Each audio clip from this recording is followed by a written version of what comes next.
On December 13th, U.S. prosecutors charged FTX founder Sam Bankman-Fried with 8 counts of fraud and conspiracy. I think it's fair to say that by anyone's lights, this is one of the biggest financial frauds in American history.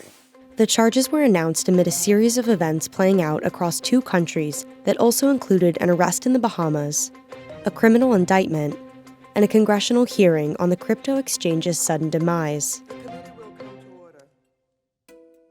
Bahamian police said they took Bankman-Fried into custody at his apartment in Nassau on December 12th for charges of various financial offenses against laws of the United States, which are also offenses against laws of the Commonwealth of the Bahamas. Authorities said the arrest was made based on an indictment filed by the U.S. Attorney's Office for the Southern District of New York. Bankman-Fried and his co-conspirators stole billions of dollars from FTX customers.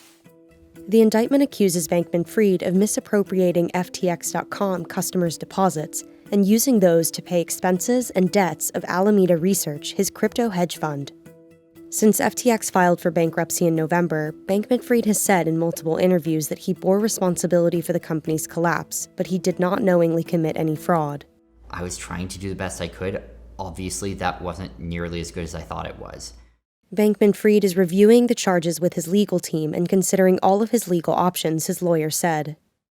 Also on December 13th, the Securities and Exchange Commission alleged in a civil lawsuit that Bankman-Fried diverted customer funds from the start of FTX to support Alameda. The SEC says that while he spent lavishly on office space and condominiums in the Bahamas and sank billions of dollars of customer funds into speculative venture investments, Bankman-Fried's house of cards began to crumble. His brazen multi-year scheme finally came to an end when FTX, Alameda, and their tangled web of affiliates filed for bankruptcy on November 11, 2022. That collapse has had far-reaching consequences for FTX customers, for its investors, and for its counterparties.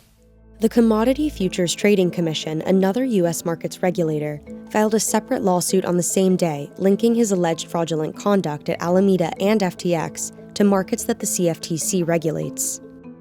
The complaints are the latest twist in a saga that has rattled the world of cryptocurrencies and has caught the attention of U.S. lawmakers.